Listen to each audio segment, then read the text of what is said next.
ಎಲ್ರಿಗೂ ನಮಸ್ಕಾರ. ನಾನು ವಿಜಯಕುಮಾರ್ ದಾವಣಗೆರೆ. ಇವತ್ತು ಎಲ್ರಿಗೂ ವರಮಹಾಲಕ್ಷ್ಮಿ ಹಬ್ಬದ ಶುಭಾಶಯಗಳು. ನಾನು ಇವಾಗ ಒಂದು ಮಾತಾಡಲಿಕ್ಕೆ ಹೊರತಕ್ಕಂಥ ವಿಚಾರ ಏನಪ್ಪ ಅಂತಂದರೆ, ನಮ್ಮ ದಾವಣಗೆರೆ ಭಾಗದಲ್ಲಿ ನಾನು ಒಂದು ಉದಾಹರಣೆಯನ್ನು ತಗೊಳ್ತೀನಿ.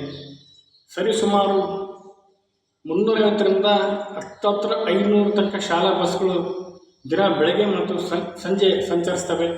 ಶಾಲಾ ಬಸ್ಗಳು, ಕಾಲೇಜು ಬಸ್ಸುಗಳು, ಆಮೇಲೆ ಅದರಲ್ಲಿ ಶಾಲೆಗೆ ಸಂಬಂಧಪಟ್ಟಂಥ ಗಾಡಿಗಳು ನಗರ ಮತ್ತು ಗ್ರಾಮೀಣ ಪ್ರದೇಶಕ್ಕೆ ಸಂಬಂಧಪಟ್ಟಂತೆ ತುಂಬಾ ಬಸ್ಗಳು ಓಡಾಡ್ತವೆ.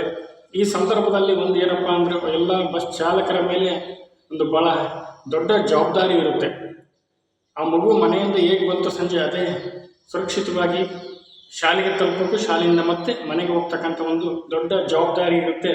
ಈ ಸಂದರ್ಭದಲ್ಲಿ ಸಮಯ ಪರಿಪಾಲನೆ, ಟೈಮಿಂಗ್ ಭಾಳ ಮುಖ್ಯ.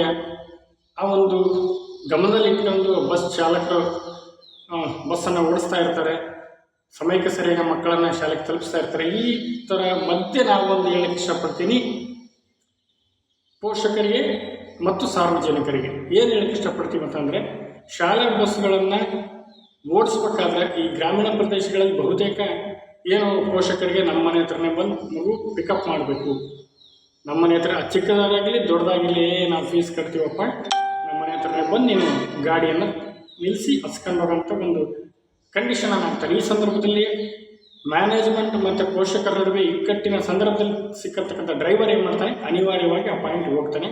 ಅಲ್ಲಿ ಹಸ್ಕೊಂಡು ಹೋಗ್ಬೇಕಾದ್ರೆ ಟೈಮಿಂಗ್ ವೇಸ್ಟ್ ಆಗ್ತಾ ಇರುತ್ತೆ. ಒಂದೊಂದು ಪುಟ್ಟ ಮಗು ಇರ್ತವೆ, ದೊಡ್ಡವರು ಇರ್ತಾರೆ, ಅವರೆಲ್ಲ 1 ನಿಮಿಷ 2 ನಿಮಿಷ ಲೇಟ್ ಮಾಡ್ತಿರ್ತಾರೆ. ಈ ಸಂದರ್ಭದಲ್ಲಿ ಅವನಿಗೆ ಟೆನ್ಷನ್ ಆಗ್ತಾ ಇರ್ತದೆ. ಲೇಟ್ ಆದ ಪ್ರಿನ್ಸಿಪಾಲ್ ಮೇಡಮ್ ಬೈತಾರೆ, ಸರ್ ಬೈತಾರೆ ಅಂತೇಳಿ ಟೆನ್ಷನಲ್ಲಿ ಅವನು ಸ್ವಲ್ಪ ವೇಗವಾಗಿ ಬರ್ತಾ ಇರ್ತಾನೆ. ಇಂಥ ಒಂದು ಸನ್ನಿವೇಶದೊಳಗೆ ಸಾರ್ವಜನಿಕ ವಾಹನಗಳ ಕಿರಿಕಿರಿ, ಅವನಿಗೆ ಬಸ್ಸುಗಳಿಗೆ ಅಡ್ಡ ಬರೋದು, ಹಿಂದೆ ಬರೋದು, ಮುಂದೆ ಬರೋದು, ಏನಾದ್ರು ಸೈಡ್ ಕೊಡಲಿಲ್ಲ ಅಂದರೆ ನೋಡೋರಲ್ಲಿ ನಿಲ್ಲಿಸ್ಕೊಂಡು ಹೊಡೆಯೋದು, ಈ ಥರ ಸಂದರ್ಭಗಳು ಸುಮಾರಿದ್ದಾವೆ. ಇದು ಸ್ವತಃ ನಾನೇ ಒಬ್ಬ ಕಾಲೇಜು ಬಸ್ ಚಾಲಕನಾಗಿ ನನಗೂ ಕೂಡ ಅನುಭವಗಳಾಗಿದ್ದಾವೆ. ನನ್ನ ಮೇಲೆ ಅಲ್ಲೇ ಆಗಿತ್ತು, ಇಲ್ಲಿ ಮಲೆಬೆನ್ನೂರ ಹತ್ರ ಒಂದು ಹಳ್ಳಿಯಲ್ಲಿ. ಈ ಥರ ಸನ್ನಿವೇಶ ಇದ್ದಾಗ ನಾವು ಸಾರ್ವಜನಿಕರಲ್ಲಿ ಏನು ಕೇಳ್ಕೊತೀವಿ ಅಂದರೆ, ಶಾಲಾ ಬಸ್ಸುಗಳಿಗೆ ದಯಮಾಡಿ ಜಾಗವನ್ನು ಬಿಟ್ಟುಕೊಡಿ. ಶಾಲಾ ಬಸ್ಗಳಿಗೆ ಓವರ್ಟೇಕ್ ಮಾಡಲಿಕ್ಕೆ ಹೋಗ್ಬೇಡ್ರಿ, ಕಾಂಪಿಟೇಷನ್ ಮಾಡಲಿಕ್ಕೆ ಹೋಗ್ಬೇಡ್ರಿ.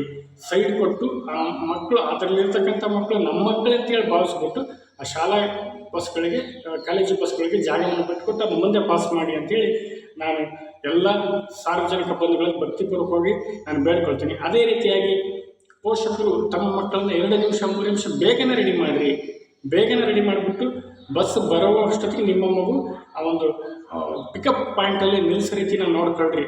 ಇಲ್ಲ ಅಂತಂದರೆ ನೀವು ಲೇಟ್ ಮಾಡಿದ್ರೆ ಆ ಮಗು ತೊಂದರೆ ಆಗ್ತೈತಿ, ಕ್ಲಾಸಿಗೆ ಲೇಟ್ ಆಗತ್ತೆ. ಡ್ರೈವರು ಭಾಳ ಸ್ಪೀಡಾಗಿ ಬಂದು ಏನಾನ ಅವಘಡಗಳು, ಏನಾನ ಅಪಘಾತಗಳಾದರೆ, ಒಬ್ಬೊಬ್ಬರು ಇಬ್ಬಿಬ್ಬರು ಮಕ್ಕಳು ಇರ್ತಾರೆ, ಅವ್ರಿಗೇನಾದ್ರು ಅನಾಹುತಗಳಾದರೆ ಭಾಳ ಕಷ್ಟ. ಅದನ್ನ ಎಲ್ಲರೂ ಅನುಭವಿಸ್ಬೇಕಾಗ್ತೈತಿ. ಮೇನ್ ಡ್ರೈವರ್ ಆ ಪಾಪನ ಕಟ್ಕೋಬೇಕು.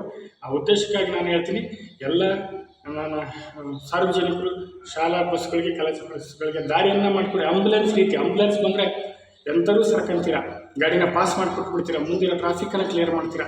ಹಂಗೆ ನಮ್ಮ ಶಾಲಾ ಕಾಲೇಜು ಬಸ್ಗಳಿಗೆ ಅಲ್ಲಿ ಒಬ್ಬ ಪೇಷಂಟ್ ಇರ್ತಾನೆ ಆಂಬುಲೆನ್ಸಲ್ಲಿ. ಇಲ್ಲಿ ಈ ದೇಶ, ಈ ನಾಡನ್ನು ಕಟ್ಟತಕ್ಕಂಥ ಭವಿಷ್ಯದ ಪ್ರಜೆಗಳು ಇರ್ತಾರೆ.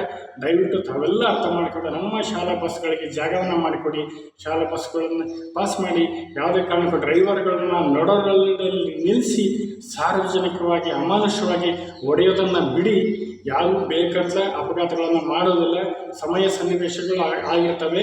ಅದು ಯಾರು 100ರಲ್ಲಿ 1-2 ಇರ್ತಾರೆ ಡ್ರೈವರ್ಸು ಅಂತಾರೆ, 100 ಯಾರೂ ಆ ಥರ ಇರಲ್ಲ. ಹೆಚ್ಚು ಜವಾಬ್ದಾರಿಯುತವಾಗಿ ಆ ಮಕ್ಕಳನ್ನು ಸುರಕ್ಷಿತವಾಗಿ ಕಾಲೇಜುಗಳಿಗೆ, ಶಾಲೆಗಳಿಗೆ ಮುಟ್ಟಿಸ್ತಕ್ಕಂಥ ಜವಾಬ್ದಾರಿ ಇರುತ್ತೆ. ದಯಮಾಡಿ ಯಾರು ಹೊಡೆಯೋದು ಮಾಡಬೇಡಿ ಅಂತೇಳಿ ನಾನು ನಮ್ಮ ಬಸವೇಶ್ವರ ಎಂಟರ್ಟೈನ್ಮೆಂಟ್ ಮತ್ತು ಪ್ರಮೋಟರ್ಸ್ ಯೂಟ್ಯೂಬ್ ಚಾನಲ್ ಕಡೆಯಿಂದ ಎಲ್ಲರಿಗೂ ಕೇಳ್ಕೊಳ್ತೀನಿ. ನಮಸ್ಕಾರ.